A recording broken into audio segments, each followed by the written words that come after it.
say and everything I do only serves to just annoy you. And everything I am, every tiny bit of me, contributes to your misery.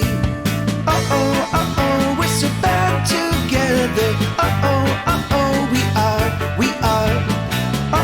Uh-oh, but we can do better. Uh-oh, we are bad hearts. We're a record that's been broken, playing on a junk controller, spinning round and round and round and round. We're a wreck about to happen, flailing heads as cars start crashing, orchestrating death, those chaos sound. Ow, ow, ow, ow, ow.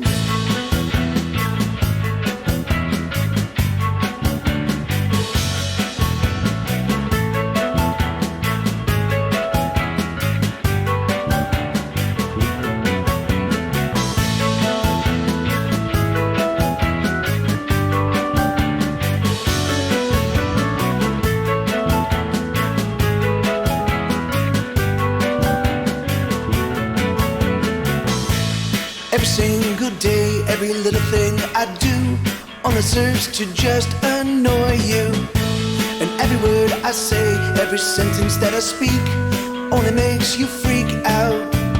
Uh-oh, we're so bad together. Uh-oh, we are. Uh-oh, but we can do better. Uh-oh, we are bad hearts. We're a bundle of explosives rigged to blow so damn atrocious. Body parts keep flying everywhere. We're a plague of grand contagion. Eyes are bleeding, balls are raging. Bloody pus disgusting here and there.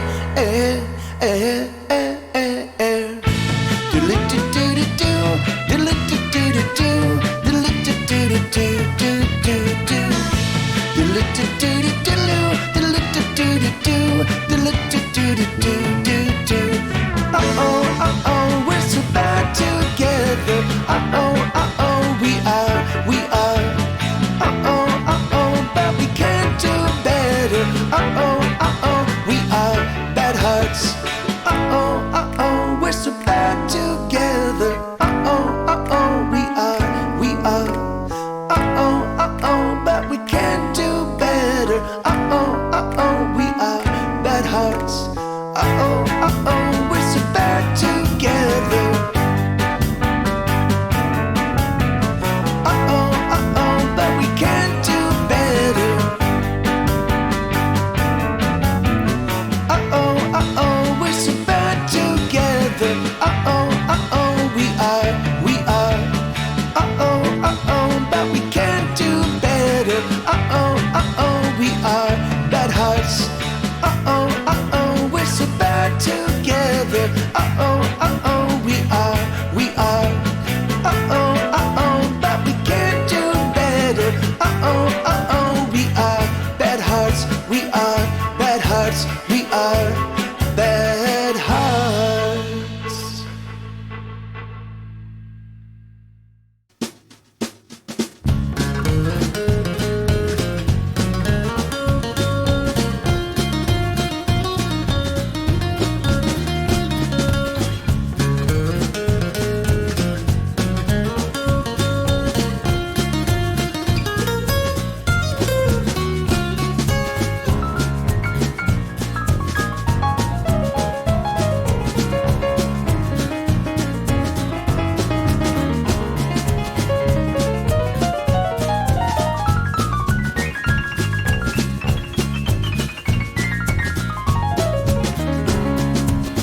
Bernadette, you can bet everything will be alright.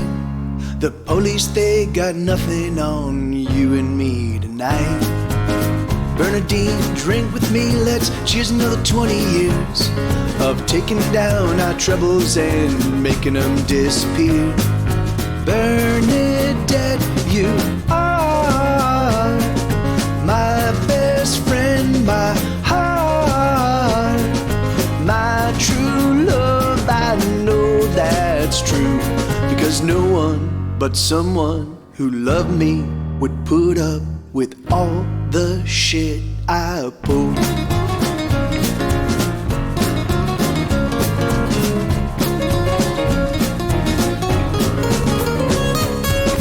Berninator made maybe later you and I can drive through the mountains in your monster truck to our favorite Clinton dive.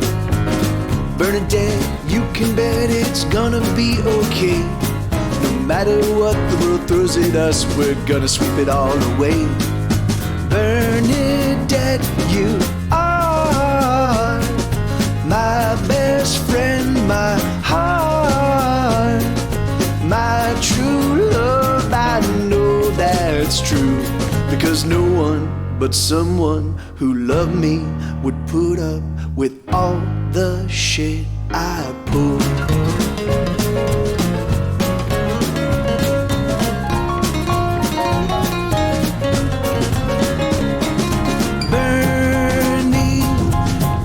You see how much you mean to me.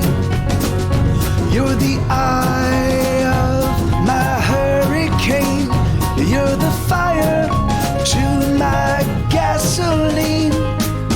Bernadette, you are my best friend, my heart, my true love. I know that's true, because no one but someone who loved me would put up with all the shit I pulled.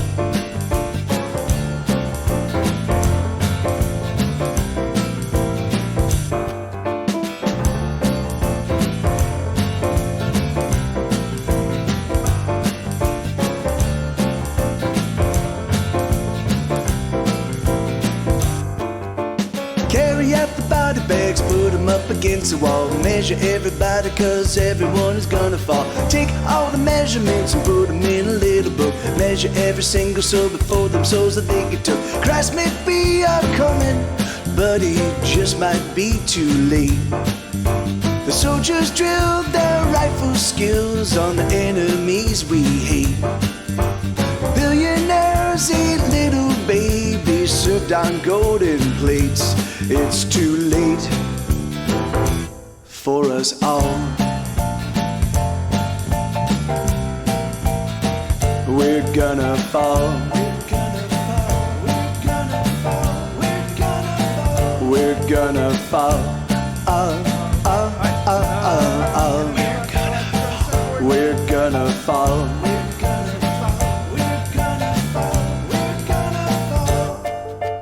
Never mind the president, we don't have a president. The residents resent the rent that every single renter spends. Daggers, blades, and billy clubs now belong to everyone. Grab yourself a weapon and come get in on all the fun. Love was what we needed, but debt was what we got.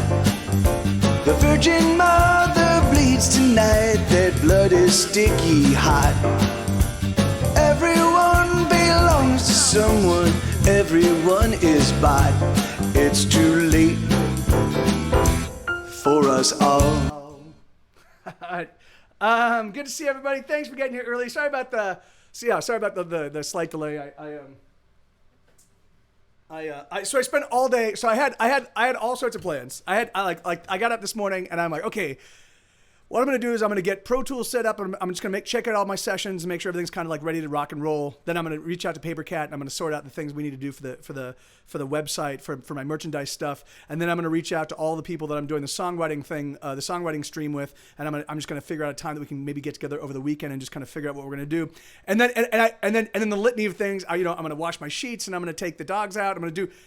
And the only thing I managed to do other than take the dogs out was bash my head against this desk repeatedly as I was trying to get my new sound interface. A buddy of mine lent me, Super Trey Wonder, he lent me a sound interface at Focusrite instead of my old fucking ancient, terrible M-Box. For whatever reason, I can't get them to sync up, and it's just fucking driving me insane. And I keep getting like BSODs, and it's just been fucking brutal. And so I got nothing done. It was awesome. I literally just spent 8 hours. Yeah, I know, Lanina. It's fucking crazy. He bought it for, he has a show, and he needed a little portable audio interface, and he's like, so he bought it for that, and then he's like, but I'll just leave it to, like, I'll let you have it on permanent loan for, just awesome stuff. So, Yeah. I mean, that's exactly right, Riley. Except staying in bed instead of staying in bed, I bashed my head against the desk, and literally just tried everything and reinstalled and uninstalled drivers. And I spent an hour waiting. I thought the BSOD. I didn't realize that you can just turn off and reboot your computer if you've got a BSOD happening. I thought that I was going to do catastrophic damage if I rebooted while it was. I mean, it wasn't. It was at 100% and just stayed there for a full hour. So I sat here on my phone talking to these guys going, all right, well, I don't know what to do. And then, it was just a really, really frustrating day. So I did get a chance to do some guitar practice. And I chose a bunch of songs that that don't get requested that much, or they used to get requested at one point in time. Some of them used to get requested quite a bit, and they no longer get requested. I think they're great songs. So some are better than others. But I think they're all valid. I think they all have a place in my canon, or my oeuvre rather. It goes like this. All right, so it goes as soon as the fire truck passes by. Here we go. Bum bum bum. Bum ba la da bum bum ba ba da bum bum bum ba da bum bum ba ba da bum bum bum ba da bum bum bum ba da bum ba dum ba dum ba dum bum ba la da bum bum ba la da bum bum bum ba da bum bum bum ba da bum bum bum ba da bum bum bum bum ba dum ba dum bum. She's so sick of trying, she don't wanna try no more. She's done with silly boys and all the ways they try to score. Love is for the fools and idiots who think they're sure. Sure, the sex is fun, but he was hoping she would stay. She's got a 3D turnaround and then she's on her way. He's not saying let's get married, but can't they simply date? And that's why they want to say, oh, that we're bound to break underneath the weight of all the loneliness. And that's why they want to say, oh, that we're bound to break underneath the weight of all the loneliness.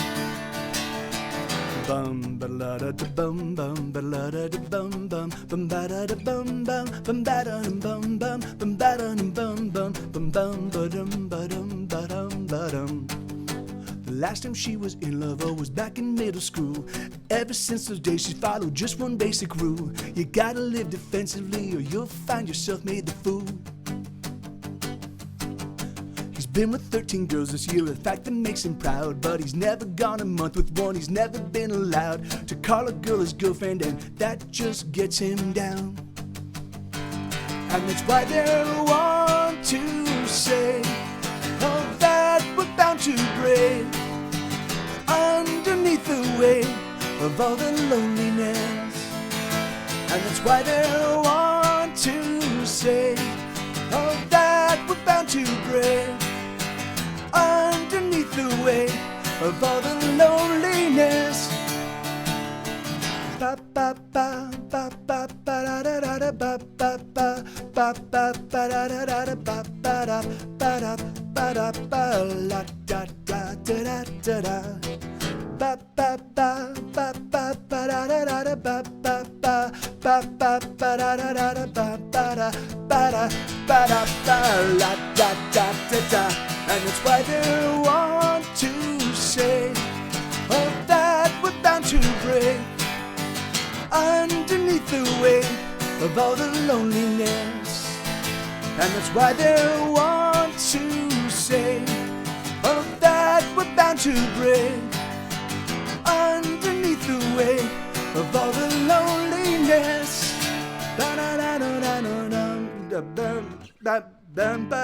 The tonic is G. Dun, dun, dun. And that's a song called Bound to Break, Riley. And that's on my album, This Is Why We Can't Have Nice Things. It came out in 2017. It's a gigantic record, and for whatever reason, you know. I'm not gonna. I'm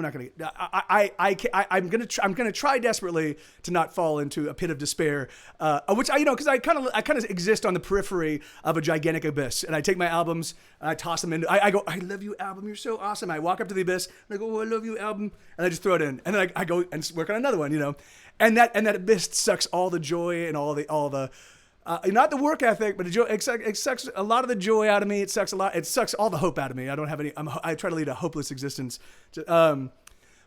So, really? Oh, awesome, Riley. Yeah. So, yeah. It's a really cool song. I mean, I like it because I have a couple songs like this because it's not that, not just people that are lonely because they're like. I mean, there are people that just don't. They're very awkward around people. And that is one kind of loneliness. But there are people that aren't awkward around other people. There are people that do manage to have these they're like butterflies that alight upon on a branch, and the relationship lasts for the time it lands and then flies away, and that's a different kind of loneliness because you're constantly bumping up against the possibility of feeling like, oh yeah, this is somebody that's in my corner, and then they're not, And that is a different kind of hurt, And I've got songs about people that are fundamentally incapable of, like, just because of their personal awkwardness, they're incapable of really establishing those relationships. It's funny. I've been writing about loneliness literally from my very first record. Lonely World is a great example of that, And so yeah, so this is a song not about loneliness. This is a song about, maybe it is. This is because this is, depending on how you look at it, the song could also fit very, very comfortably into the world of the two characters in that last song. This is a song called "Let's Make Thunder." Right.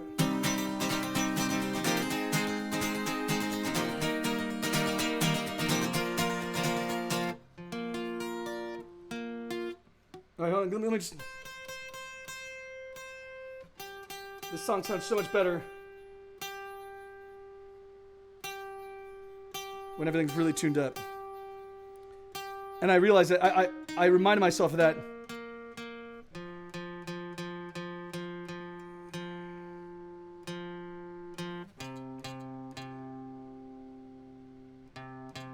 Okay, here we go.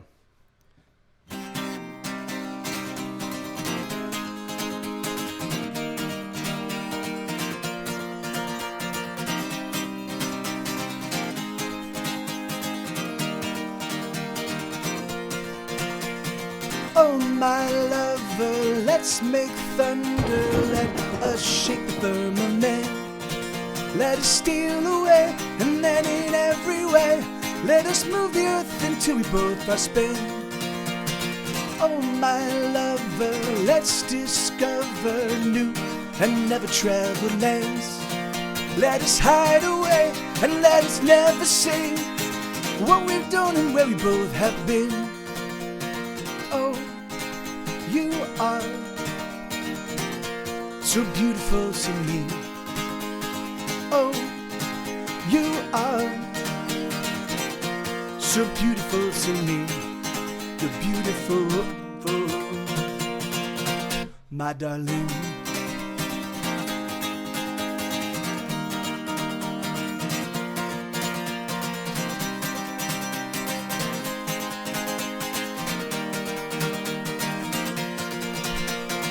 Oh, my sweetness, let's get undressed. Let us use our hands and mouths.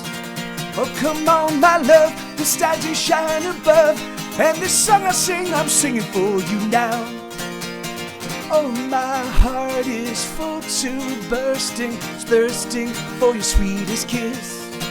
And if I don't see some sort of sweet relief, my body's gonna claim your perfect lips. Oh, you are so beautiful to me. Oh, you are so beautiful to me. You're beautiful, my darling.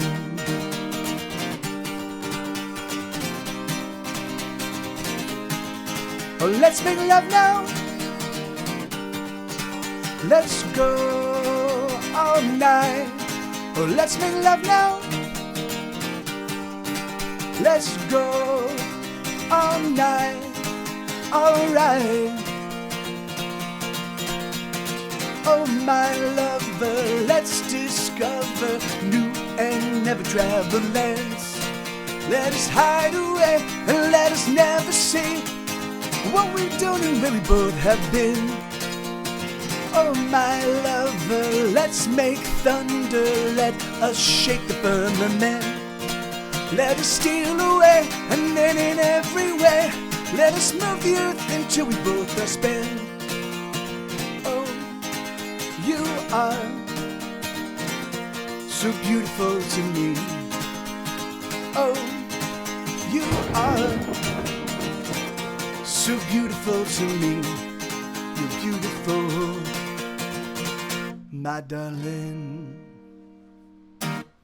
That's a really strange song because what do you call it? Let me just, I'm gonna hide all the people that are in this chat. It's a strange song because, in fact, I'm gonna move this up too. I'm gonna set it down. Yeah, I'm gonna do that.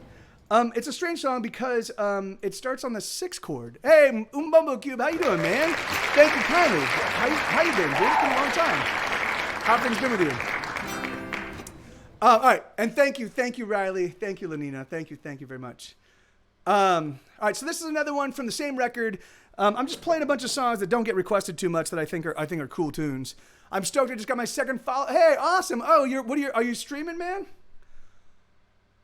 Well, it's just not, Revis, it's just not a common chord to start a song on, right? You know, because basically what it does is it sets your ear up to think that this is a song in a minor key, because it's a minor chord.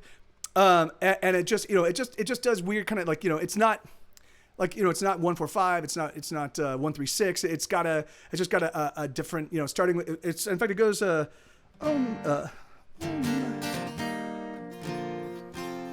it goes the 6 chord, the 4 chord, the 1 chord, and then the 5 chord. So yeah, so it's an unusual progression, Oh. No, man. But yeah, but that's awesome, dude. And what are you streaming? Oh, random games. Cool. Give me 1 second. I'm gonna follow you. Follow. Bring. All right, cool. Awesome. And okay, sure. No worries, Revis. All right, and let me see. All right, so this is a song called "Spirits in the Bottle," and it goes. Wait.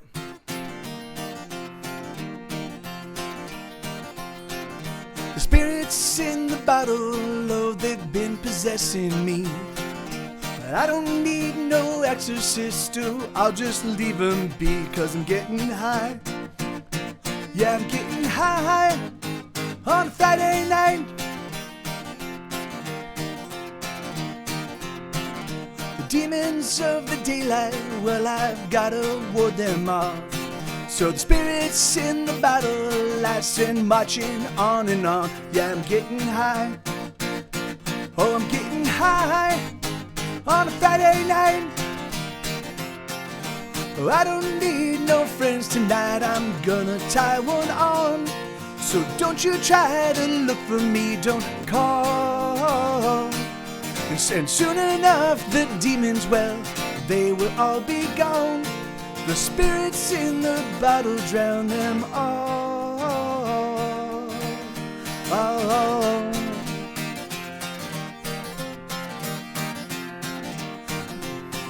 Where the heck? Oh, yeah. The spirits in the bottle, oh, they just make so much sense. And every time I take a hit, I'm shooting for the fence. Yeah, I'm getting high. Oh, I'm getting high on a Friday night. Well, I don't need no friends tonight. I'm gonna tie one on. So don't you try to look for me, don't call. And soon enough, the demons, well, they will all be gone.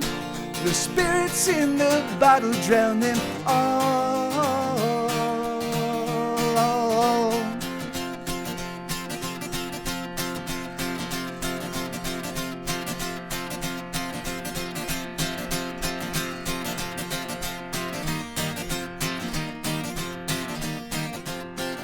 So come on, spirits, come on, take me into your loving arms.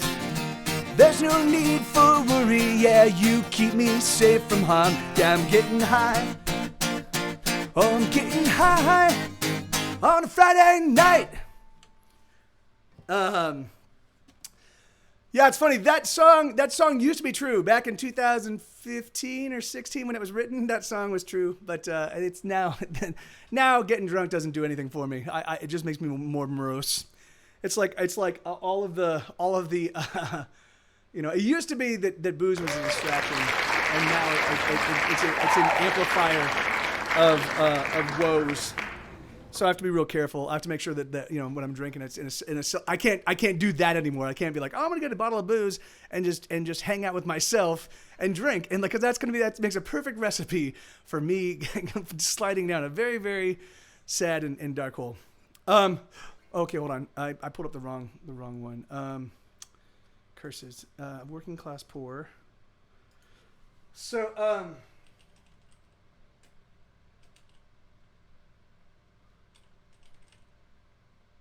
yeah, and that's I'm sort of the same way Cube. When I'm with people, I mean, well, the thing is like I definitely do. I think I'm like cocaine as a physical human being, because I hang out with people and I get them to drink a lot more than they normally should, and we all have a fun time, and it's laughter, and it's great conversation, it's silliness, but it definitely is like whenever I'm hanging out with people, we're like, yeah, let's get drunk. I seem to kind of like propel everybody into like even more ludicrous levels of behavior, and I've been trying to mitigate that, because the thing is like, because for me, by about drink number 4, like that's when I started to go. So I'm like, okay, I'll try to have like 2 drinks an hour maybe, and keep it kind of slow paced. But sometimes it doesn't happen. But so yeah, amen. A party catalyst, amen. That's exactly right. And me too. And so I mean, I do. Are you talking about party edibles in terms, or love the edible in terms of like of THC edibles? Because I love psilocybic edibles, but yeah, THC, man, THC kills me. It literally just destroys me. So this is a song called "Working Class Poor." I actually wrote this at its point in time when all of this shit was going on. When like all of this stuff was going on, and so it's a silly, it's crazy because it's such a silly, it has such a kind of like an over the top kind of like bouncy kind of vibe to it, except for certain sections. But hey, Isabella, how you doing? Good to see you. But it but if you pay attention to the lyrics, it's a pretty dark and pretty sad song. But so this is called Working Class Poor. And we'll talk about the difference in just a second, Revis. So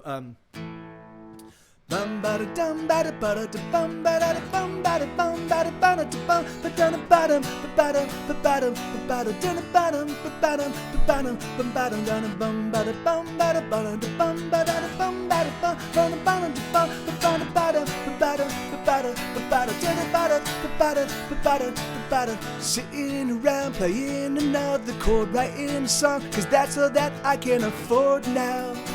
I'm so fucking poor now. Don't got no heat, the gas man took that from me. I cannot eat till I get some more money somehow. What will I do now? And the rent is due next week, and I can't afford to eat, and I'm looking pretty thin, and my ship ain't coming in.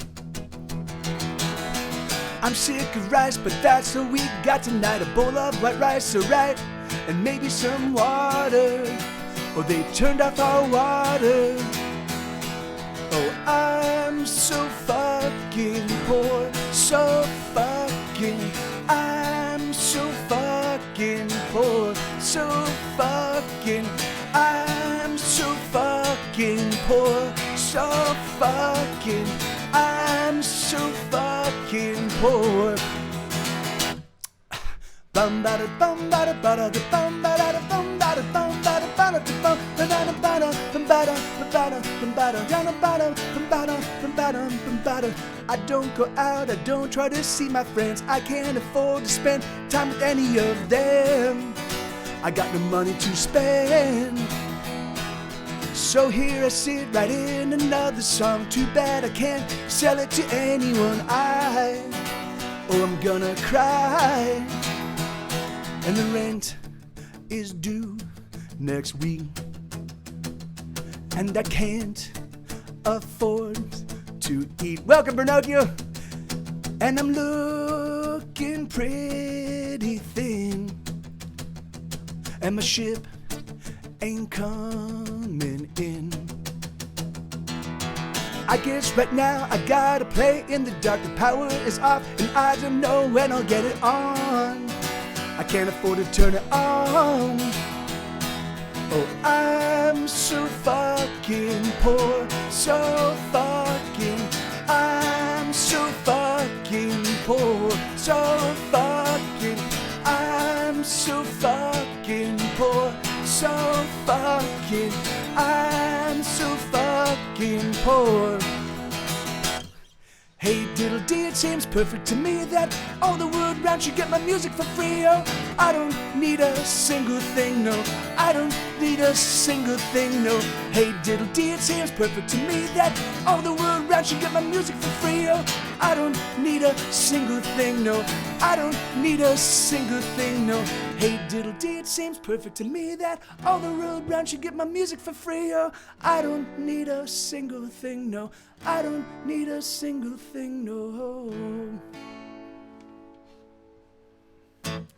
Yeah, so that's, yeah, and so it's crazy. So all of those songs, I think I first heard this song about 2 years ago, I think, and I broke down because this describes my childhood, both and what's being said and the attitude. Yeah, but no, yeah, no, and no musician. Yeah, and that's, you know, and it's funny because the thing is, like, that was my girlfriend at the time, Katie and I, like, we were both making. I was only working as a musician, you know, and so I was trying to like survive writing albums and putting out albums. I was literally surviving on fucking barely money at all. I would get a $1,500 BMI check every three months. And then I would pull in about $200 or $300 from Spotify. No, you know, probably about $150 from Spotify. So in every single month, and that was literally my operating income. So and you know, and then she had an income, but the thing is, but she was anyway. So we were broke. We were just constantly broke, and so we would you know we would forget to pay the gas bill, or we wouldn't have the money to pay the gas bill, and the gas would go out, and then it would cost like $150 we'd have to pay the gas thing, and then we'd have to pay a deposit to get it back turned back on. It was like $150. So it was so we were always just getting like smacked in the face for being poor, you know. And it was, we like power and water and gas and you know, and then food, and it was like, yeah, amen, Revis. And it was just fucking crazy. I was like, motherfucker, like, you know. So that entire song, you know, and it was at a point in time. It was at the point in time when I'd really put on the gas. In terms of making music, because I realized that if I put out a new record, I would see a little spike in my Spotify numbers, and I was like, okay, well, maybe if I keep putting out these great albums, maybe people will be like, oh my God, Mike TV and Get Set Go put out these albums that are amazing, and he's just doing them so fast. It's obvious that he is of a caliber of quality of musician that is far superior to other people that put out a 9-song album every 3 years, you know? So that's what I thought was going to be the message. And it turns out that no, it turns out that there was just a lot more music for people to ignore, which is nice, you know? It's always nice when you have fans that actively follow you and then don't listen to your music. That does wonders for me and my of course not you guys, because you're here and that's awesome. I love you for that. But So this is a song called The Heart and the Head. I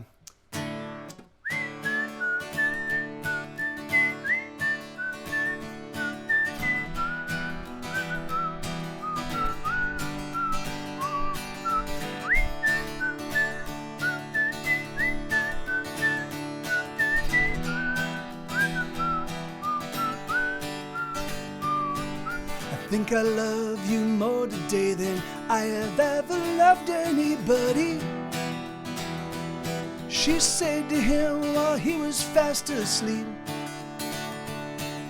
She brushed her hair from his eyes and wondered why she could only speak words of love when he was fast asleep. Oh, there's something about love that's so terrifying. Her heart won't surrender, her head keeps denying all her love.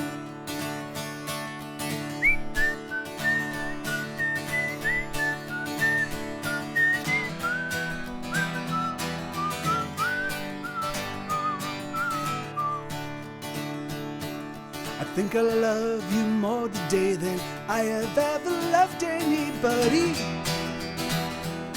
he said to her on Tuesday of last week. She kept herself very still and she pretended that she was she kept herself very still and she pretended that she was asleep. There we go. She listened to the rhythm as he breathed. Oh, there's something about love that's so terrifying. Her heart won't surrender, her head keeps denying all her love. Oh, she knows she's far too young to think about love. She's far too young for love. But oh, she knows she's far too wise to fall for silly lies, even if they come from the heart.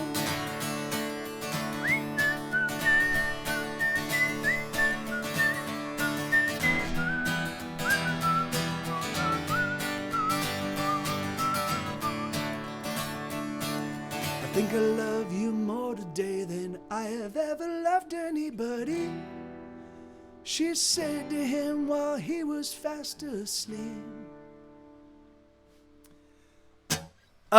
Yeah, and say thank you guys, thank you Mbumbo Cube and Riley and Elizabeth. Yeah, thank you guys. Like, so it's funny because that song was the first time that I really kind of I began to kind of deal, or I kind of began to like write songs where I was.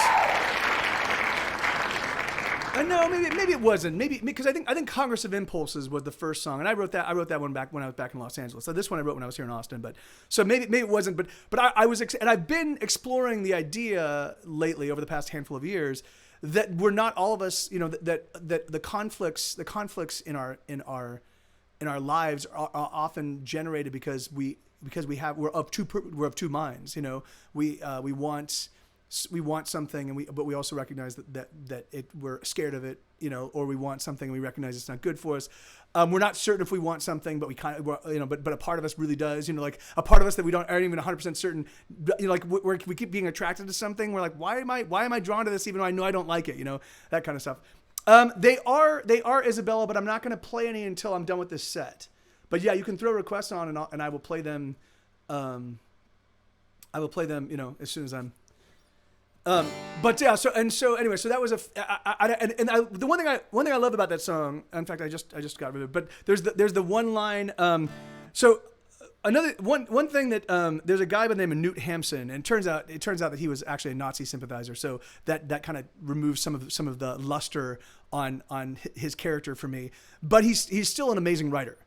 And I don't believe in the Nazi sympathetic. Sympatheticism. Anyway, what's the anyway? But so I don't believe that the Nazi sympathy made it into the books of his that are my favorite. You know, because he was living in like a Nordic country. I think he was living in. I think he was living in maybe actually he was living in Sweden or oh no wait where's what's the name of the anyway I don't know. But the thing is that so he wrote a book called Hunger. If ever you want to read a book that really explains what it's like to be a down and out working artist, right? Somebody that is making art all the time but making no money from it at all and is slowly starving to death because they're like this is what I'm supposed to do. This is my life. This is what my entire purpose is hell bent. Hey, G42 Human, how you doing, man? My entire purpose is hell-bent on pursuing this art form. This is what I know in my heart of hearts every iota of me is intending to do. I do it all the time. I work at it and work at it, and I just. But even so, I'm making no money whatsoever, and I'm slowly but surely starving to death. The book Hunger is the book for you. I would recommend, if you read English, if you're a primary English reader, I would suggest the Robert Bly translation. I had another one, and it was not nearly as good. The Robert Bly translation is really electrifying. Hey Stephanie, how you doing? Good to see you. And that was I had a great time in your stream yesterday. I'm sorry I had to keep going. Like the dogs were kind of pulling me away, and I was making food, but I had an awesome time, and it was really great to see you and see your town, or you see your neighborhood rather. But one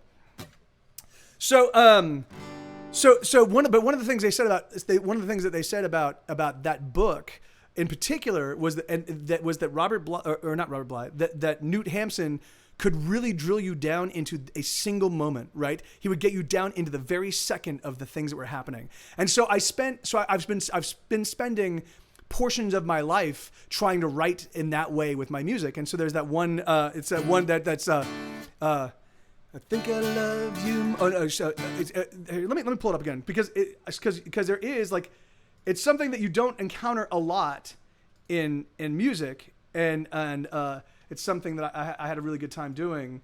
Where the fuck is it? Let me, hold on. Heart in the Head.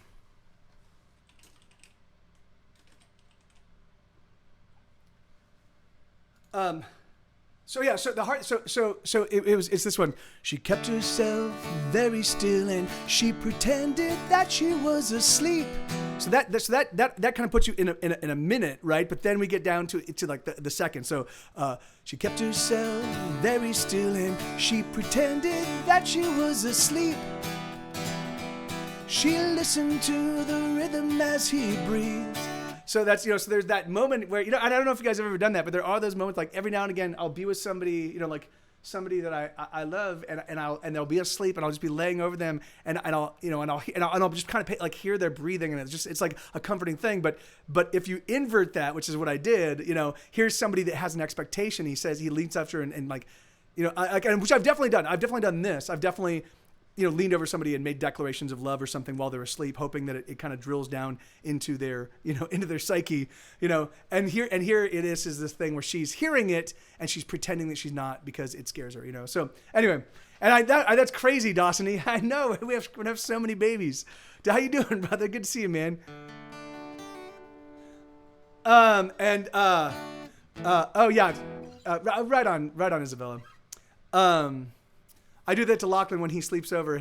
I hug him when he sleeps, and I just listen to him. Yeah, and that's because it is. There's something really intimate about because you have them there, and they're comfortable enough to be asleep with you.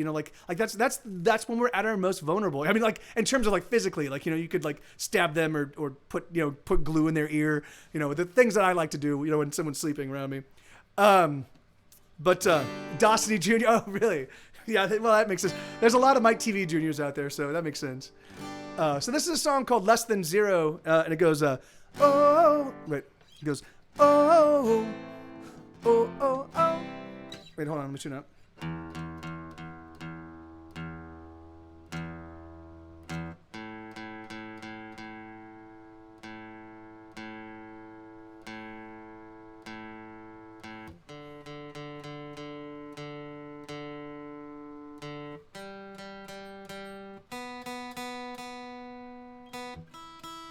Here we go.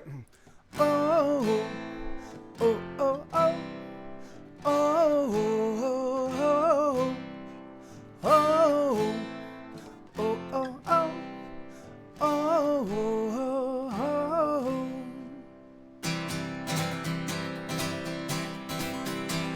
Misery loves company, and company is fine. But I prefer to be alone when I find that I'm doing time. I don't fish and I don't hunt, but I do eat my kills. I wash them down with Novocaine and a big handful of pills. We are alone every day of our lives. Some carry flowers and others bear knives, don't we? Oh, we know we all are looking pretty cool. Let's all break the rules. Light one up and pass it round. I I stood up, but I'm down, down, down. Oh, oh, oh, oh, oh, oh, oh, oh, oh, oh, oh. If I had a number, it would be much less than nil. So pass the open bottle here and hand over the pills. My trying days are over, oh, all my trying's done. Now I'm here to make some noise and have a little fun. We are alone every day of our lives. Some carry flowers and others bear knives, don't we? But we know we all are looking pretty cool. Let's all break the rules, rules, rules. Light one up and pass it round. I stood up, but I'm down, down, down. Oh, oh, oh, oh, oh, oh, oh, oh, oh, oh, oh,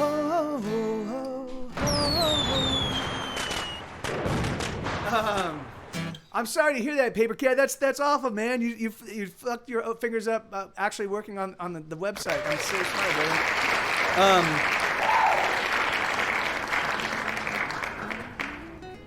Yeah, and that's I mean like, you know, that's, I mean, Isabella, you can now, people are now having children even into their 40s. I mean, the thing is, I wouldn't recommend it, but the thing is like, you know, people, yeah, we have a lot more opportunity to kind of like design our lives before having to really even consider children. I'm sorry to hear that, Lenina. Do you want to? I mean, what's going on? Or I mean, you don't have to talk about it if you don't want to. But I hope. Yeah, I'm so sorry. I'm sorry to hear it. And hey, Kiyote, how you doing, man? Good to see you. I don't like babies, so I'm glad I have people now. You don't like oh yeah, oh yes you don't like, yeah, the baby was, oh, stressful. I'm sorry to hear that. They certainly are. They certainly do kind of like, well, I mean, they do narrow your life down to, you know, like I'm now focusing on keeping another human being alive, someone who can't do anything for themselves. Here we go. This is like on top of all of my other living responsibilities, you know. Just worked 10 hours. So yeah, and how goes the so yeah, well, I mean, if you want to, well, I don't know. Some of the stuff you were telling me today, if you want to kind of elucidate for us, you know, because I know that there are, I feel your pain in terms of your living situation. I don't want to speak much more to that unless you're willing to, but all right. So this is a song called "Counting Pills." It's really funny. I wrote this because I was remembering back to my days. I wrote this back in 2016, maybe 2015, 2016. I wrote this song. Maybe even 2017. I don't know, somewhere in there. And I wrote it because I was thinking about the opioid epidemic, and I was thinking about my time as a drug addict, you know, and thinking about the way that you find yourself just like constantly on the search for new drugs. You know, like the thing is if you're not high, then there's one gigantic track of what, you know, you used to have an 8-track brain, you know, they do all these different plates spinning and all these different things and desires and wants. And eventually you get down to like, there's one gigantic track and then a couple tracks that are servicing that one. So it's like, I need drugs. And then the other one's like, and this is how I'm going to get them, you know? And that becomes your life, you know? And I was thinking about that, like, you know, and so what happens is people would get addicted to pills. They would run out of, they would eventually lose their prescription, or they wouldn't be able to pay for the pills anymore, because pills are obviously mostly expensive. And then they would turn to heroin, because heroin's very cheap and heroin's also very strong. And now they're cutting heroin with fentanyl. So heroin is exceptionally strong, and you don't know from a dealer to dealer, drug batch to drug batch, how dangerous it is until you inject it into your body. And so, and as you become an addict, you realize, which has happened to me, as you become an addict, you realize, oh, you know, because most people I know either start by snorting it or smoking it, but then you realize, oh shit, I'm actually wasting a lot of drugs. I should start injecting it because I'm getting poorer and poorer because I'm now a heroin addict. And so you're taking your life into like you're literally gambling. You're rolling the dice every single time you inject drugs. So no matter how fucking, and it's funny because no matter how fucking smart you think you are, no matter how experienced you are, no matter like things that doesn't, you might just get a really powerful batch. You might, and you just never know, and so it's always a crapshoot. So this whole song was sort of written. So it's funny. So I wrote it as just me thinking about that past experience. But the thing is, like, I realized that that I still have this in me. I still, whether it be booze or whether it be sex or whether it be even music, there's still this thing for me where I still feel this, like, I just need some sort of significant distraction because I'm overwhelmed by, So anyways, but here, so this is called Counting Pills, and it goes 1, 2, 3, 4. I think I need a little more. 5, 6, 7, 8. Don't got enough today. All right. Wait, let me get the cadence of this is a little bit. So 1, 2, 3, 4. I think I need a little more. 5, 6, 7, 8. Don't got enough today. All right. I just gotta get by. 1, 2, 3, 4. Can you share a little more? I just need 1 or 2, a couple more to see me through, right? Gonna make me right. Oh, the pills, they make my troubles go away. And there's nothing better than spending all my days up in the clouds, where the sun is always out. And I forget, and when there, I forget I must fall.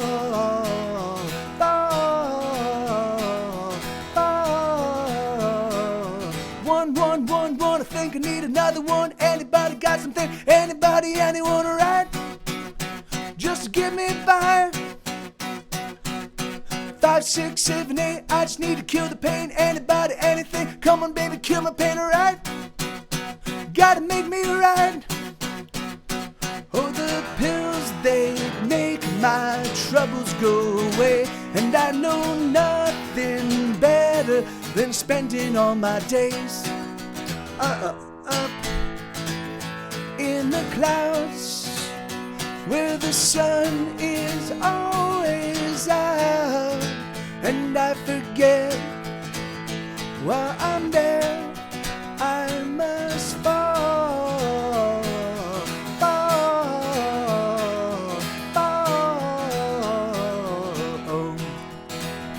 Can you spare a Vicodin or an oxycodone, maybe, baby? Oh, I got such pain, make it go away. I'll take anything I will. Oh, I'll take anything I will. Oh, I'll take anything. 1, 2, 3, 4. Think I need a little more. 5, 6, 7, 8. You got enough today, alright? I just gotta get by. 1, 2, 3, 4. Can you share a little more? I just need 1 or 2, a couple more to see me through, right? Gotta make me right. Oh, the pills, they make my troubles go away. And I know nothing better than spending all my days up in the clouds, where the sun is always out. And while I'm there, I forget I must fall.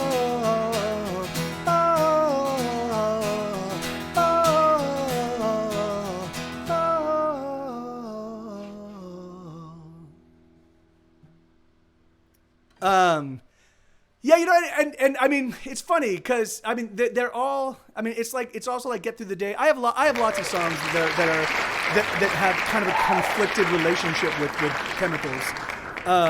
Because the thing is because they do.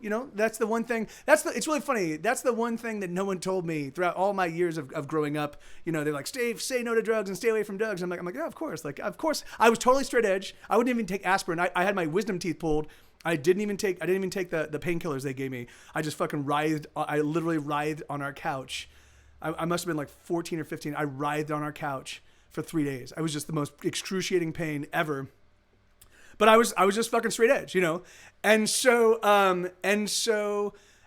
just kind of grew up thinking like, oh yeah, you know, but I was dating a girl and she would come and visit me. I lived in Los Angeles and she lived in Palm Desert where I grew up, and she'd come visit me every weekend. And while she was there, there would be something I lived in this 8-bedroom house with 10 roommates. And all of them except for me were all actors going to the American Academy of Dramatic Arts. So it was effectively a frat house with me living in this frat house, you know. And so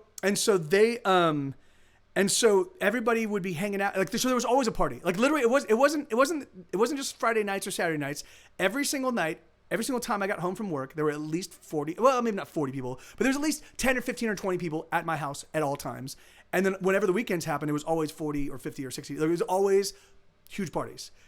And so my girlfriend would come over and she would hang out and we'd all be socializing. And there was at one point in the evening where my relationship with her would suddenly just take a weird turn, you know, and I could never really figure out what it was. It was the cadence of our speech changed and the kinds of responses, and she felt distant, like, and it was just weird, and it kept happening.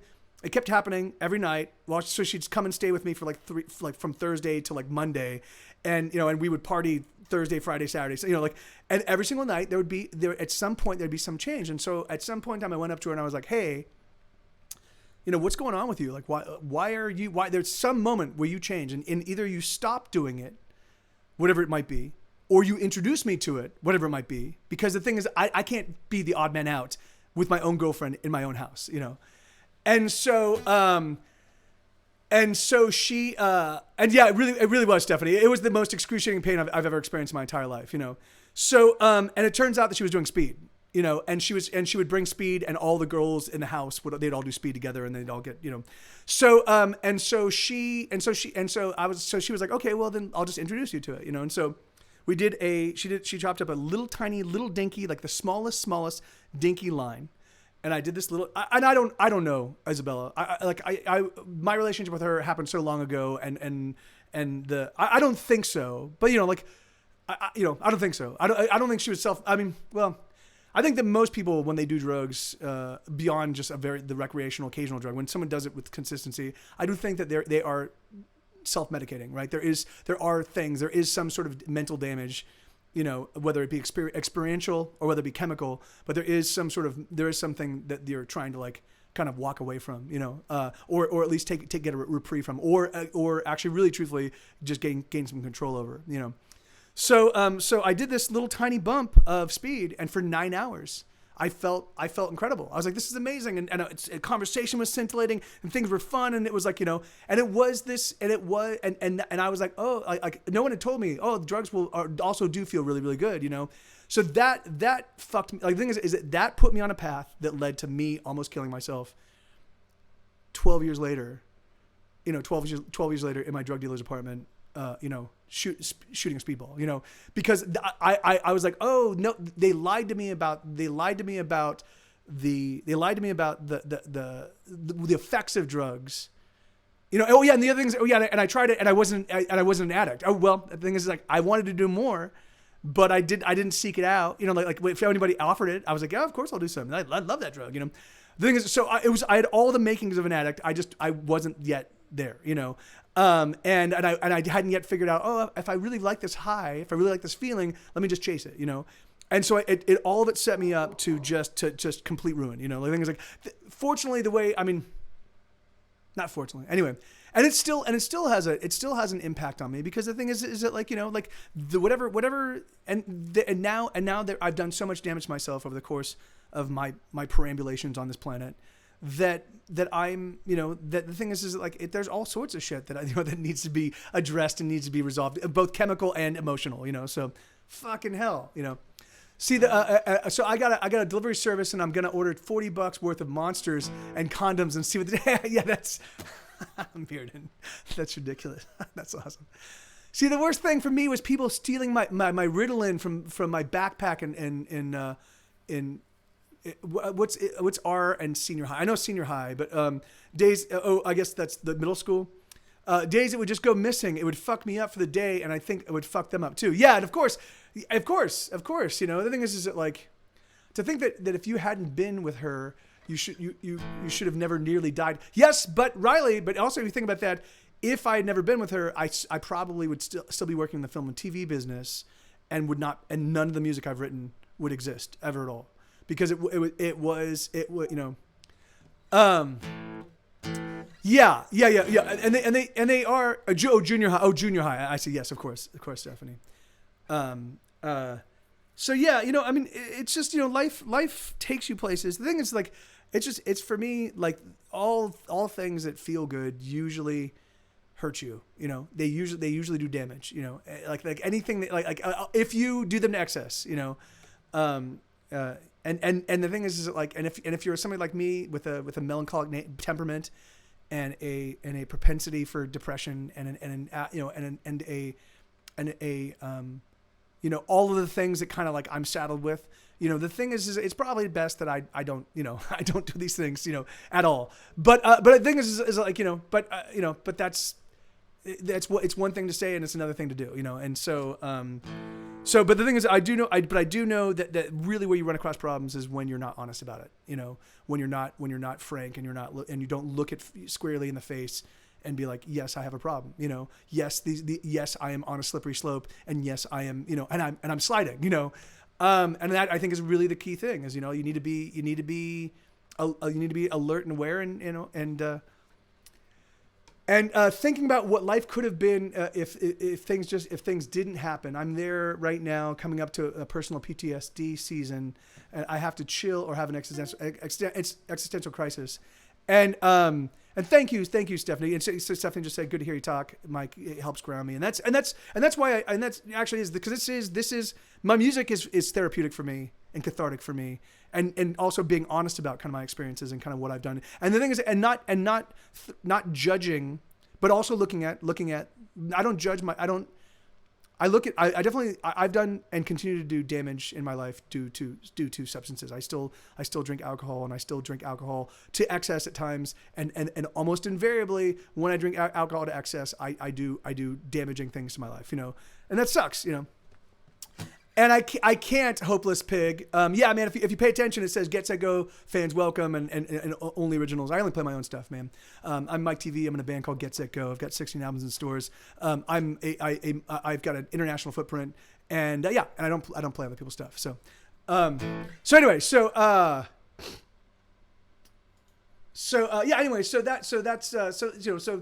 I think that song for me playing that song and writing that song and putting that song out there is important, because it just reminds me that, you know, like, yeah, this is you know, I'm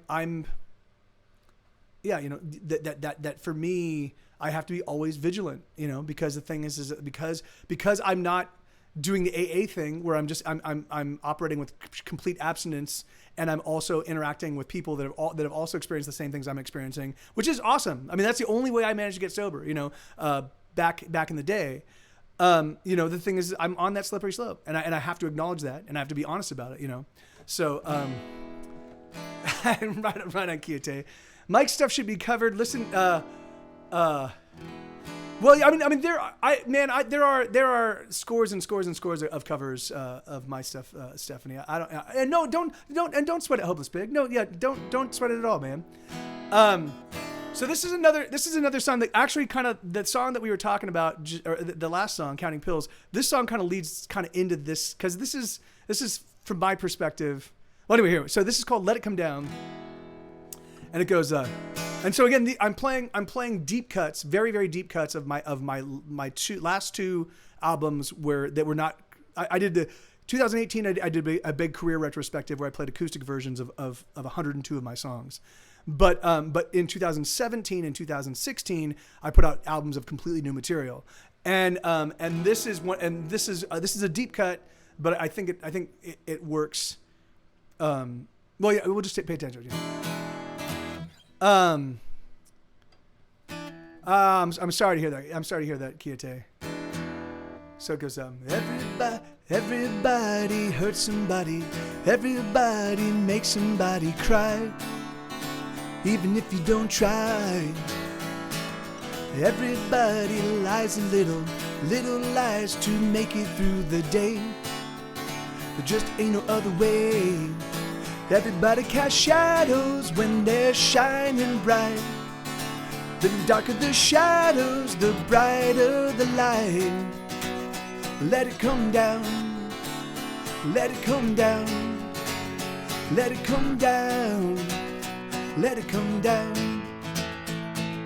Everybody bleeds somebody, everybody needs a little blood. Bleeding toughens you up. Everybody hurts their bodies, everybody does a little harm. So don't be alarmed. Everybody casts shadows when they're shining bright. And the darker the shadows, the brighter the light. Let it come down, let it come down, let it come down, let it come down.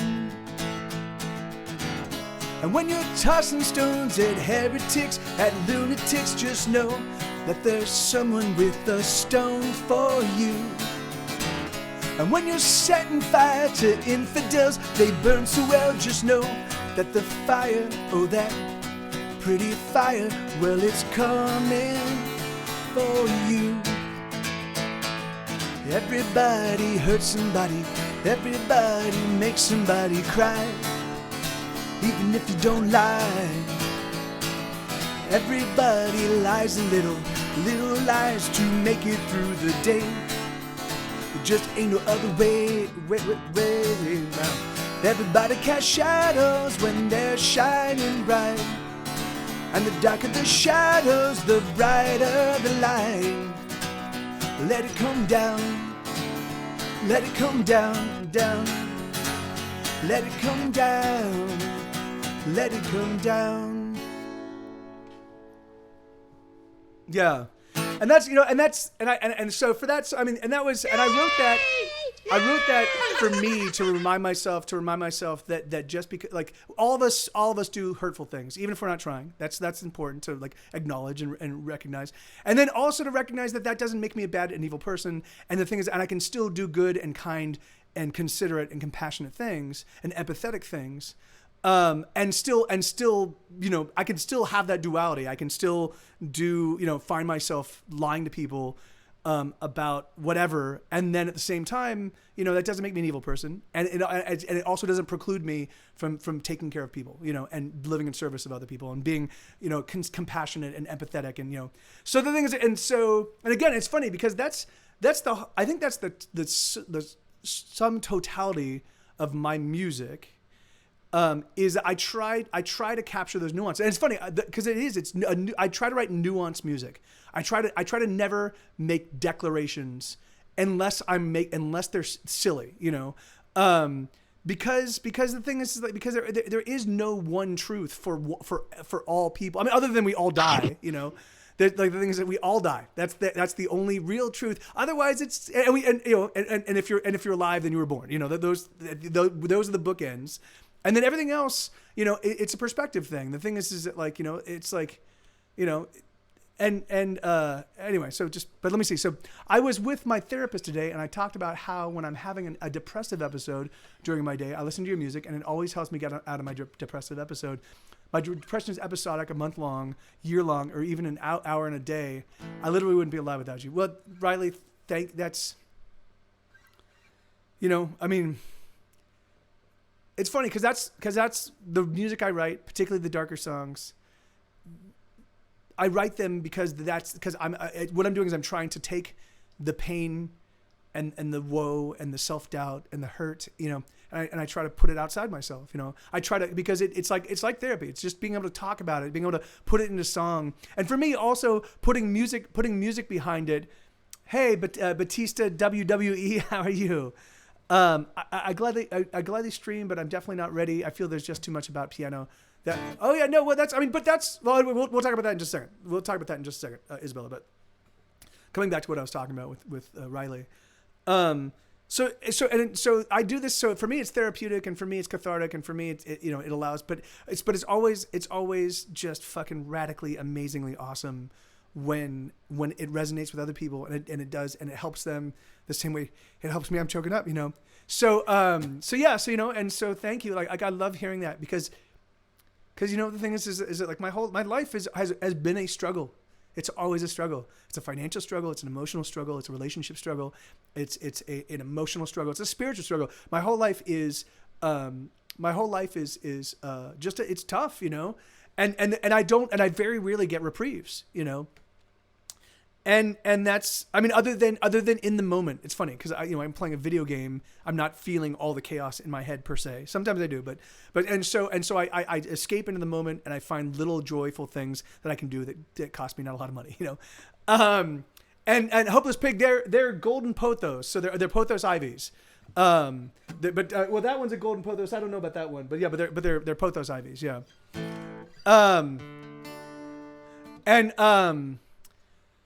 But anyway, so okay, so that's so the thing. So thank you so much for that, Riley. And then Isabella. The great thing about Twitch is if you just start streaming now, you let people follow your progress, right? So if you're just sitting there and if you're just practicing the piano, the thing is that like I guarantee you there will be people that will show up in your stream that actually know how to play the piano, and they'll be like, hey, try this, so that you will get free instruction if you just keep doing it.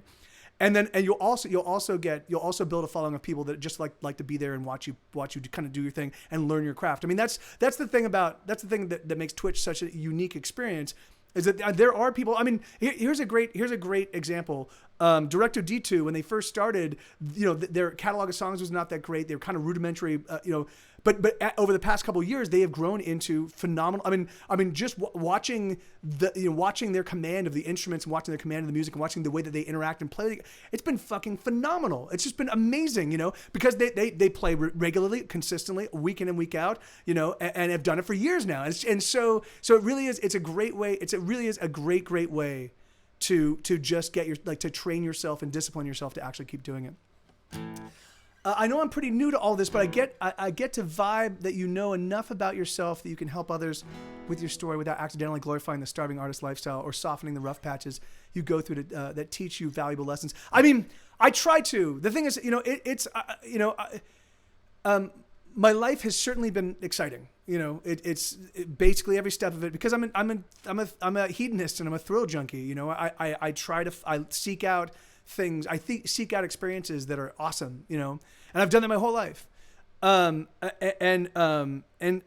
the thing is, yeah. And so I have to be very careful. And so I'm always trying to check in with myself and make sure that, am I being honest? And I don't know. And I don't do that well. The thing is like this past week, I took Saturday, Sunday, Monday, Tuesday, Wednesday off because I was losing my mind, I was really, really struggling, and I was really hurting, and I didn't, and I don't really have, people I can turn to often when I'm experiencing that, And so what happens is I reach out in inappropriate ways to people that I've known and people that I've loved, and I get on the phone and I leave ridiculously long messages, or I hop on Facebook and I just do these terrible things that I then regret for days and days and weeks and sometimes months, and sometimes years, And so it just, and so I it's like I'm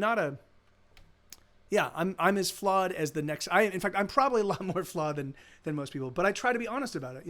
I try to be honest and earnest and be communicative. Yeah. Amen. Just give it a shot, Isabella. I mean, definitely do it when you're ready. But I'd say give it a shot. Well, yeah, I know. What am I? I'm human. Hey, I love to ride a camel. How you doing? Happy Friday. Good to see you.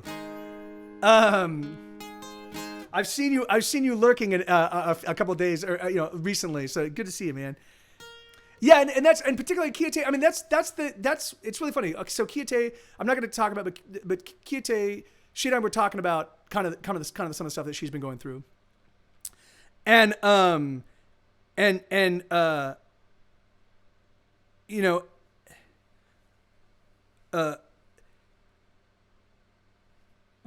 fuck.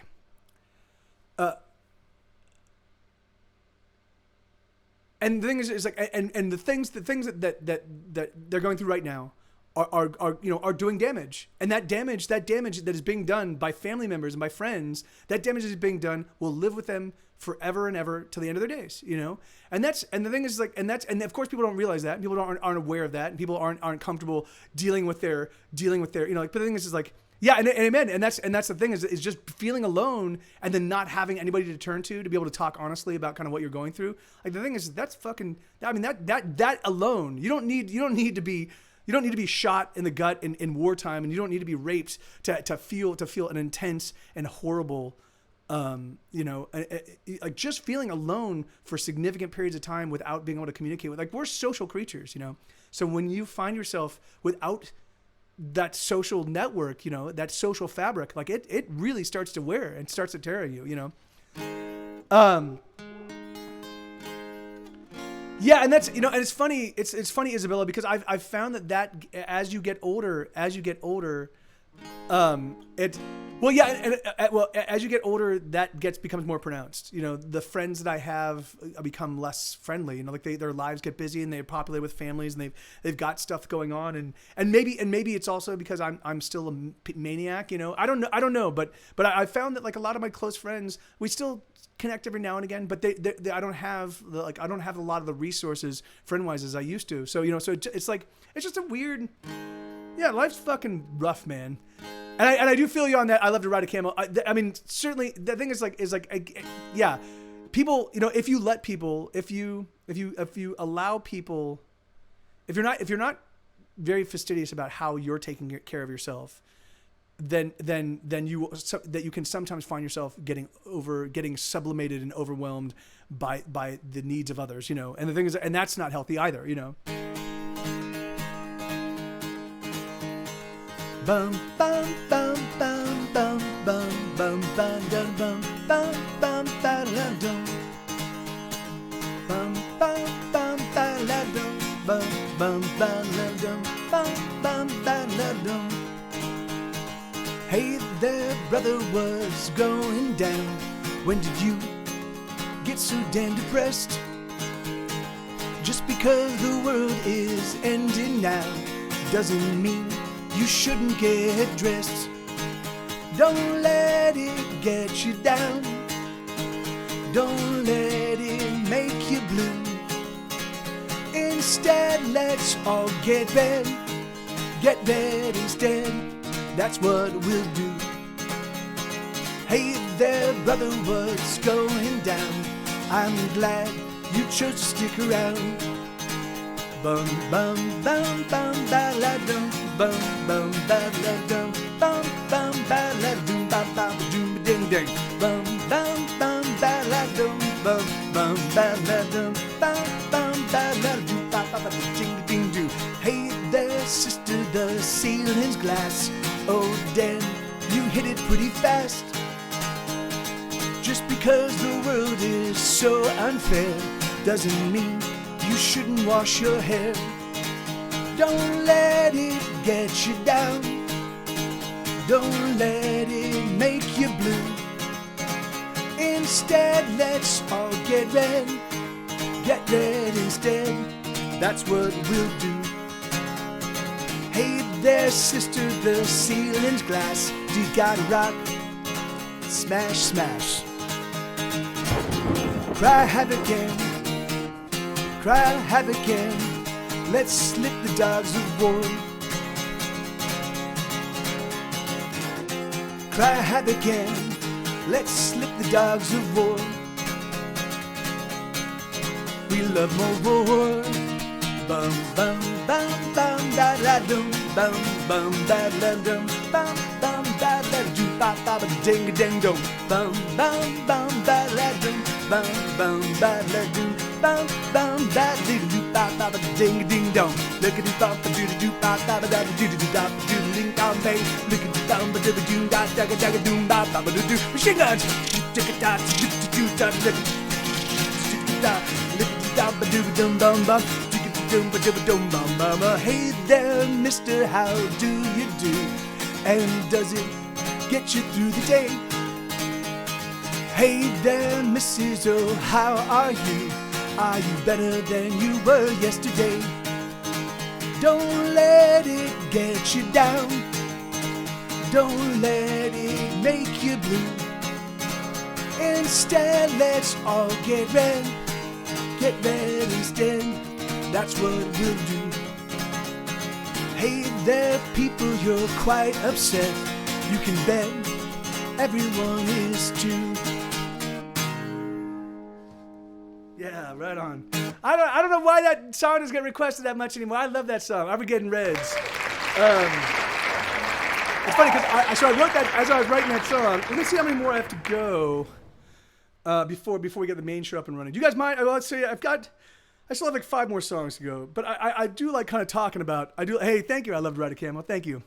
I've decided that what I'd like to do is blend the whole story time with my actual performances. Because the thing is that like I like the story time and I know people really appreciate the story time.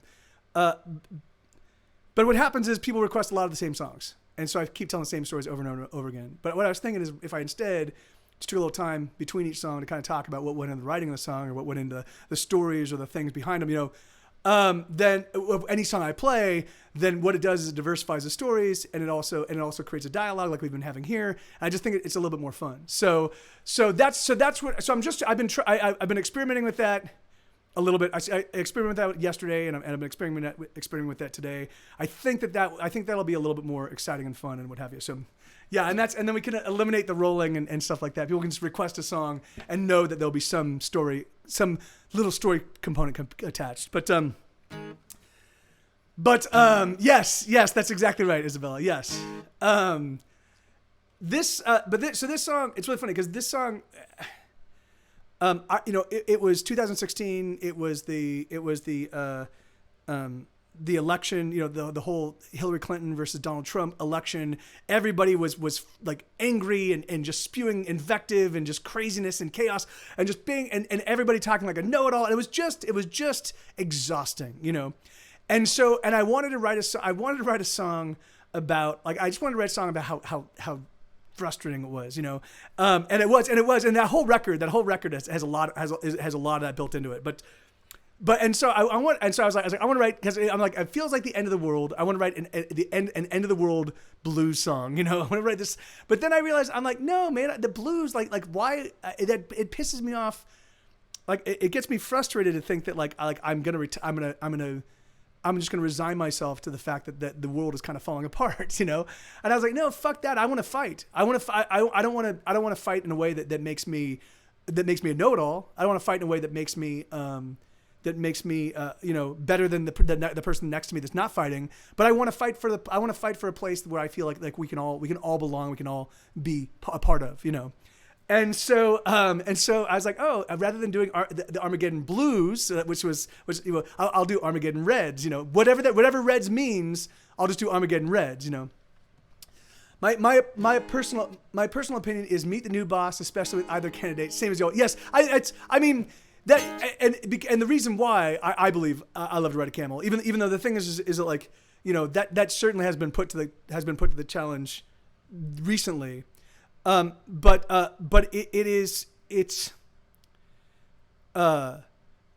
there's all these interests. There's a lot, like we don't, because we have a new president in office, or because there's a new administration, or because there's more Republicans or there's more Democrats in Congress. We as people don't change our needs and our wants and our desires and our hopes. So we as a country are all moving in one direction, and we are very, very, very gradually, we are as a country shifting our focus and shifting the things that we find are important for us, and we're doing that, all of us, at different speeds and at different and even on a generational level, So the thing is, so who our leaders are doesn't really have a material of impact on where the country's headed, because we're all, But the thing is but what it can do, and it has done, whether it be in the the Obama administration or even now, the thing is like, Obama wanted to be a moderate, and Obama wanted to work with both sides of the aisle, and so Obama had lots of opportunities to work to actually do things when he had a plurality. He had the White House, he had the and all of Congress, You know, he had an opportunity to get stuff done, and instead he kind of spun his wheels for a while. You know, so, sort of the same thing that kind of happening. Like, it's just there's always it's anyway. Every administration, every leader, all the leaders kind of have their own perspectives, and those perspectives often get in the way of what. You know. Anyway, but I don't want to make this a political conversation. Oh, really? That would be awesome, Riley. That would be awesome. There's never been a person that's got a Claudia tattoo just yet. So that would be awesome. And it's funny, right? Cam, let me just say this. I don't know that much. I do read I spend at least an hour every morning reading the paper. I try to read as many articles as I possibly can. I do care very much about this country. I consider myself a patriot, even though I'm very progressive, at least socially. I'm very progressive. I'm very moderate, or even a little bit on the conservative side from a fiscal perspective. I think we need to pay our bills. But I also think that we need to also give everybody an opportunity, a leg up. You know, like everybody should have equal opportunity for colleges, and everybody should have equal opportunity for education, and everybody should have like all. And until we get to that parity, you know, until we get to the balance, that you know, but. So, thank you, Riley. Thank you. That's awesome. But I just have my perspective, you know, and it's not super, it's like there are people that know so much more. And I do love getting in spirited conversations, which have happened in this stream with people that have a different perspective, you know, as long as we're respectful. The thing is, I totally understand that like people that see very completely contrary to me, their perspective is equally as important as mine, you know, and it's like, and that's what makes America awesome, is we can all of us show up with our different perspectives, and we all and compromises. Everybody ends up a little bit disappointed, like, and if you feel and if you expect that you're gonna get your way every single time, then you are not being an actual fucking like you're not participating in a democracy. You know, you're trying to, that's bullshit. Everybody, compromise means everybody's a little bit disappointed, you know, unless everybody wants the same thing. But when does that ever happen? Ever, you know, ever at all. So, anyway, but, anyway, but, okay, so this song, this is another deep cut. Well, it's not a deep cut. This one used to get requested a whole bunch, but and this one I've been struggling to pull off, very, very smoothly. So I'm gonna focus on this one just for a little bit. So, I try to get informed as much as I can, but when people tell me, oh, you sure do know a lot, I'm like, who, me? No. Well, I mean, the thing is it? I mean, you try to. I mean, yeah, I try to stay informed, you know, and there's always people that know more than me, and if they've got a perspective that I haven't heard, or if they've got more information. And I like to hear it, you know. I don't necessarily believe it. I'll go out and vet it afterwards. Like if someone says, "Hey, this is going on," I'll be like, "Oh, that's awesome." And then the next time, you know, and then the next morning, I'll look it up, you know, and I'll read about it and try to get multiple perspectives on it, because I don't use just one news source, which is something I used to do.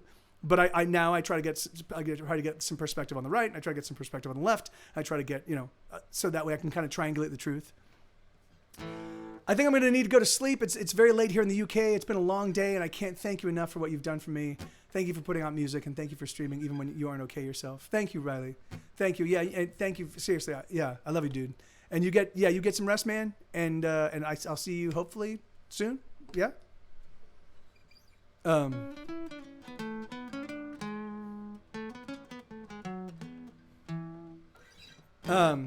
Okay, so this is a song called "Say It With a Bullet." It goes.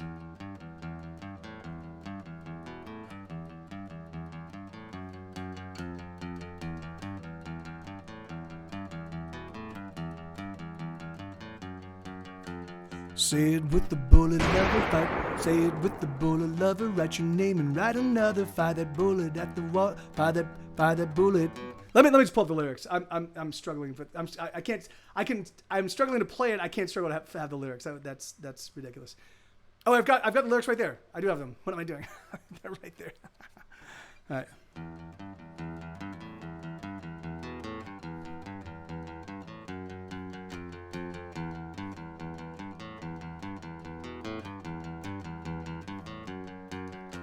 Say it with the bullet lover, write your name and write another. Fire that bullet at the heart and watch the walls come tumbling down. Say it with the bullet, brother, shoot the heart of your new lover. Shoot that bullet straight and true, there's nothing more that you can do. Turn on the radio, listen to the sounds of bullets ricocheting, and turn on the stereo. Everyone is listening, everybody is obeying the rhyme and the ring of the bullets as they sing. The rhyme and the ring of the bullets as they sing. Say it with the bullet, yeah.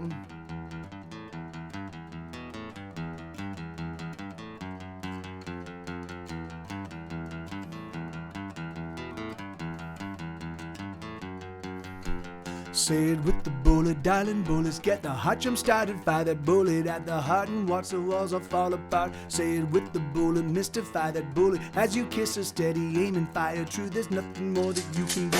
Turn on the radio, listen to the sound of bullets ricocheting, and turn on the stereo.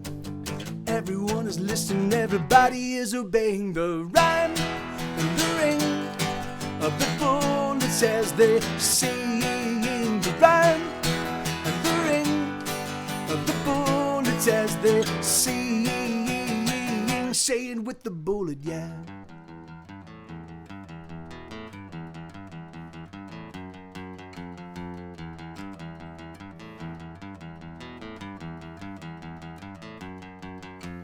Turn on the radio, listen to the sounds of bullets ricocheting, and turn on the stereo. Everyone is listening, everybody is obeying. Oh, turn on the radio, listen to the sound of bullets ricocheting, and turn on the stereo. Everyone is listening, everybody is obeying the rhyme and the ring of the bullets as they sing. The rhyme and the ring of the bullets as they sing. Say it with the bullet, yeah. Yeah, it's really funny. So that song is a little confused for me because I started off thinking I wanted to write a kind of a love song, but I wanted to be a Cupid song, right? So Cupid being, like that, but being an American version of Cupid, so he wouldn't use a bow and arrow. He definitely used a gun. But I also wanted there to be a little bit of menace in the song, right? Because the thing is, because we as Americans have become completely inured. We no longer really feel the sting of mass shootings. We don't really feel the sting of significant gun violence, And so I wanted to have a little bit of that in there, like a little soup song of just like, oh yeah. And all of us every day are hearing, so anyway, so it's I think it's a fun and fine song. I don't think I built in the right tenor of menace. I wanted to be a little bit more menace, and I think it's more of a celebratory song. So yeah, it's funny. I love to write a camel. Unfortunately for me, the thing is like I'm not that, because so I love to write a camel says I'd love to get political perspectives into songs. I find those more interesting, and I don't have political perspectives built into my music from other than I do have lots of songs about people ignoring the poor. I do have lots of songs about class warfare and how the ultra rich have been siphoning off and fucking destroying the middle class and ultimately the lower working class people for now 3 or 4 decades. I do have stuff about that, but other than that, I don't really try to get into, because the thing is, for me, it's just not, it doesn't get me. I care about it, but it doesn't fire me up, So, yeah, Rat Race is one of those songs. Okay, so let me see. So well, I'm gonna eschew the rest of these songs. Let's get the main show up and running. because it's already been an hour and a half. Let's get the main show up and running, and I can have you guys throw out requests. Yeah, I mean, it's not. I mean, not. I mean, it well, it certainly does get me depressed, but the thing is like I can't say, like something like all of the hot button issues, which are literally for me, I believe are just red meat to keep us distracted from the fact that the rich are slowly but surely stealing our finances, stealing our rights, boxing us in into shitty low paying jobs that keep us from moving and having experienced the American dream the way that they got to, and the way that, or the way our parents and our grandparents got to. There's also things so, but even so, talking about gun control, talking about abortion, all these hot button issues that for me are just distractions, but even so, they're still important. They're moral questions. The thing is like, because, and so for me, it's very difficult. I don't think I could weigh in one way or the other. I certainly agree with, I certainly have my own perspective, but the thing is, I know that my perspective is right for me and not necessarily right for other people. I have friends that own lots of guns, and they love those guns and they use them responsibly. So who am I to say, I don't know if they have AR-15 rifles, but the thing is, but even so, if they did and they use them responsibly, that like I would feel, yeah, let's take those and lock them up somewhere, and you can go and like pull them out and you shoot them wherever you want at a firing range and then put them back in. That would be my solution. But the thing is, I know that my solution is not going to work for everybody. So, and again, because there's a plurality of perspectives, and because the United States is built on a plurality of perspectives, I'm willing to concede that there are other people with different ideas that might work just as well. So anyway, so it's just a weird, it's a weird. So that's why I try to stay away from political conversations, just because it gets, they just. Other than I really do, and I do believe, and again, I'm not talking about somebody with $1 million.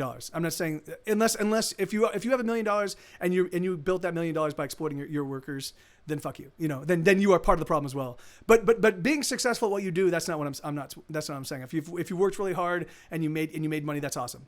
It's when you get to obscene levels of wealth, when you get to where you can actually spend $500,000 on a plate at a dinner to influence politicians to take care of you at the expense of your fellow man. It's that kind of shit that I fucking think is evil and wrong, So yeah, but the thing is like, so if you love to sail and you own a yacht, awesome. If you own a yacht and you've never been on it once, fuck you in the asshole, So that's the way I look at it. That's my perspective. If you're like, I like to own yachts, I don't like to go out ride on hop on them, but fuck you, man. All right, let's get the main show up and running real quick, and then we'll be so from here on out, I'm taking requests. I'm taking requests. So yeah, so if you guys have any requests, you want to throw them out, I'll play them. So that's exactly right. I love to ride a camel. That's exactly right. Like so, and that's really funny about tips, because that tipping.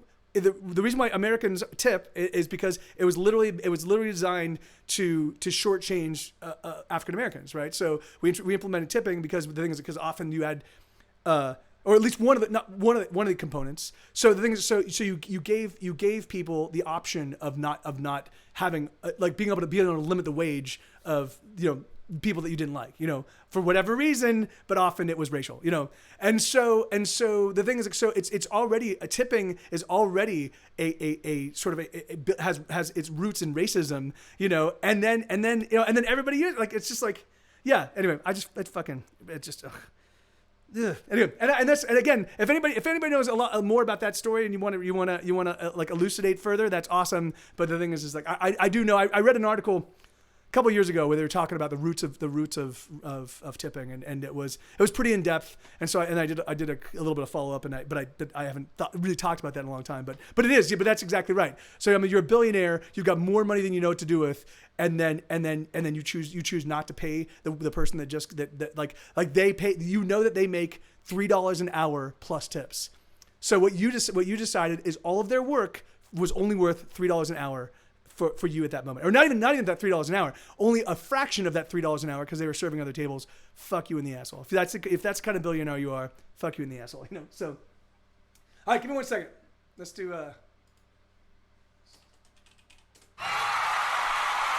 Ladies and gentlemen, boys and girls of all ages, it is October 25th, 2019, and it's me. No, it's me.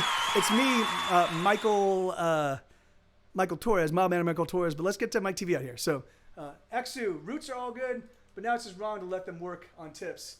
Yeah, amen, Exu, amen, dude.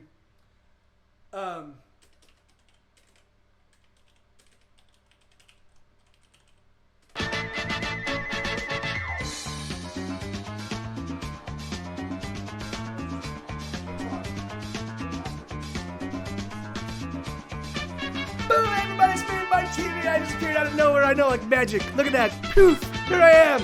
Look at that. Woo. I know a lot of you guys say that I look a lot like that guy that opened for me. But yeah, that's total bullshit. Like if you really look, you can definitely tell that we're two different people. Yeah, I know. Yeah, that's Mike Copperfield TV. That's exactly my birth name.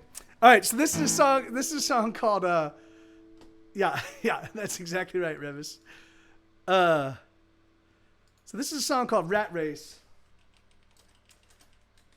This Sue. No barking, bud. This is a song I wrote many years ago. And no, Sue, no barking, bud, okay? So I wrote this many years ago, and one day, and I kind of completely forgot about it, except for I remember the very first lyrics, and so and one day a couple weeks ago, I played it, and I was like, fuck, this is a great song. So I added some more lyrics, because you have. So let me just review the bridge, because I added new bridge. Have a lot of money, that's a little love. Oh, I got it. So yeah, so it goes. If you, no, it goes like this. If you join the rat race, win or lose, you'll always be a rat. And if you make $1 million, you will want 1 million more than that. Riches are fine, and gold riches are fine. All right, let me this one. This one, the chords. If you pay attention, the chords move all over the fretboard. So if you join the rat race, win or lose, you'll always be a rat. And if you make $1 million, you will want 1 million more than that. Gold is fine and riches they shine, but I don't want to waste my time pursuing the American dream, 'cause the American dream is not my dream. I don't want $1 million, and I don't need a fancy car. All I want is a little laughter, ha ha ha. All I want is you as you are. If you join the rat race, win or lose, you'll always be a rat. And if you make $1 billion, you will want 1 billion more than that. Riches are fine and diamonds they shine, but I don't want to waste my time pursuing the American dream, 'cause the American dream is not my dream. I don't want $1 billion. I don't need 10 fancy cars. All I want is a little laughter, ha ha ha. All I want is you as you are. 'Cause I've had a lot of money, but I've had so little love. And money buys you things, but you can never get enough. But the little love I've known has only gone to show me. If you join the rat race, win or lose, you'll always be a rat. And if you make $1 trillion, you will want 1 million more than that. Riches are fine and rubies they shine, but I don't want to waste my time pursuing the American dream, 'cause the American dream is not my dream. I don't want $1 million, and I don't need a fancy car. All I want is a little laughter, ha ha ha. All I want is you as you are. All I want is you as you are. All I want is you as you are. And it's funny because the thing is, because that's obviously that song is not 100% true. I like the thing is that like, I mean, if I can make $1 million on my terms, doing music my way or living my life my way, then I would love that. But the thing is but for me, the idea of the pursuit of money in lieu of the things that make life worth living, love and friendship and service and working in service of the people. The thing is like, that's the thing is like, it's funny, exploiting people corrupts your soul. Helping people actually energizes and excites you for other awesome things. Like you walk away feeling like, fuck yeah, man, I like that was awesome, and look how happy they are, and I did good things, and this is great. And for me, it gets me excited to keep. I mean, even just doing this show and having having Riley say what she said, having Isabella say what she said, like. Me being able to do that, like just that is fucking awesome, and that's a huge reason why I do this, So, and it does, and it reminds me that despite all my flaws, I'm not a complete piece of shit, and that's good to know. Hey, how you doing, Roy? Good to see you, brother. What's going on, man? So that's a song called Rat Race. This is a song called Stumble On. This song does not get requested very often, but I really do. I love this song. I love it.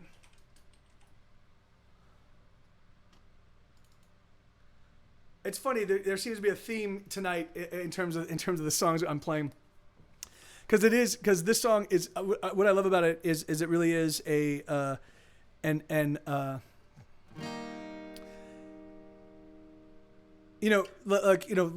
getting through life is, for me, has proven to be very difficult.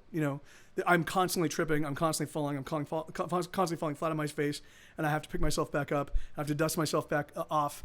I have to dust myself off, and then I have to figure out a new way forward. Like I can't so I just find myself. I'm constantly stumbling. I'm constantly like, okay, fuck. I just went this path. This is not working. I need to go all the way back to square one, and then I need to turn around. And I need to find a new direction without any real guarantee that the new direction I'm heading is the right one. And that gets to be pretty fucking exhausting. Particularly, it's funny because my family are super close. We're super close. I love my family. I love my sisters. I love my brothers-in-law.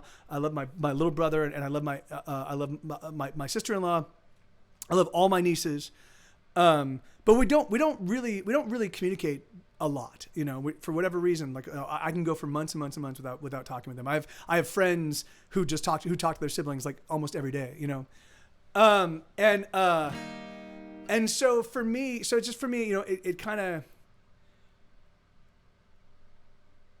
So when I do find someone that's willing to stick it out with me for a little while and help me up when I fall, and let me do the same thing for them, I cherish it because I know invariably either my chaos or their chaos because I'm a crazy person. I'm attracted to other crazy people. I know like my chaos or their chaos is going to split us up, at some point in time. And so this song, so this song is all about that. Anyway, so it's called Stumble On. It goes, mistakes were made, I know that for a certainty. We were never meant to walk alone. But every heart is hardened by hard circumstance. Everyone's got wounds now turned to stone. And we've been casting shadows as we walk towards the light. Hand in hand we stumble through it all. And I'm so very happy that it's your hand in mine to lift me up as we stumble on. And so we fall in love. Though trouble surrounds us, yes, trouble enough. Though the storms they may rage, they can wash us away. The fire inside us burns on. Honesty's a policy, but who can say that it's better than the lies we're taught to tell? There's a place reserved for each and every one of us. It's just getting there that ends up being hell. And we've been breaking shadows against the walls of Jericho. And we've been singing songs all along. And I'm so very happy that it's I'm so very happy that it's your voice I know will lift me up as we stumble on. And so we fall in love. Hey, Sticks! Though trouble surrounds us, yes, trouble enough. Though the storms they may rage, they can wash us away. The fire inside us burns on. And so we fall in love. Though trouble surrounds us, yes, trouble enough. Though the storms they may rage, they can wash us away. The fire inside us burns on. The fire inside us burns on. The fire inside us burns on. No, it's that one's on actually my 2015 release. I had 3 releases in 2015, those Sticks. Hey, thank you, Lenina. That one's called Stumble On, and I believe it's either on Furthermore or it's on True Crime Television. I believe it's on True Crime Television, but it could be on Furthermore. But yeah, it's a. Are you taking off, Exu? Yeah, man, that's that's easy to do. I think I have about 200. Oh yeah, no, well hey brother, actually I do a Wednesday stream and a Thursday stream now that are from 6 p.m. to 10 p.m. European time. So if you want to catch it, if you want to catch an evening show that's not super late for you, you can definitely just tune in on Wednesday or Thursday, and that'll be easy. Thank you. Thank you. I love to ride a camel. Thank you, and thank you, Sticks. Yeah, man, I love that song. I think every now and I think lyrically it's a camel. I can call you. I can do that, camel. Right on. I think lyrically, I love lyrically. The thing is like I just like the mistakes were made. I know that for a certainty. We were never meant to walk alone. But every heart is hardened by hard circumstance. Everyone's got wounds now turned to stone. So that idea that all of us, that we're social creatures, right? All of us crave social interaction. All of us crave friendship. All of us crave family and belonging. And yet, your life creates around us these scars and these wounds that crust over and prevent us from behaving in the social ways that we were born to behave in. Like it's a weird, like what a weird paradox, So yeah. Anyway, I just there's a lot in those. Basically every verse and every chorus in that song I really love. So that's not often. I don't run across that very often.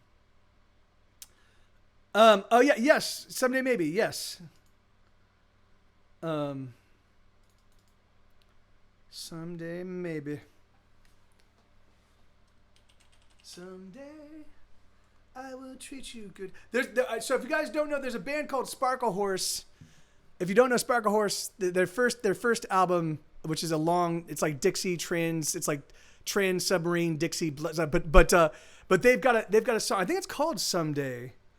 It's a fucking heartbreaking, beautiful, good rocking tune.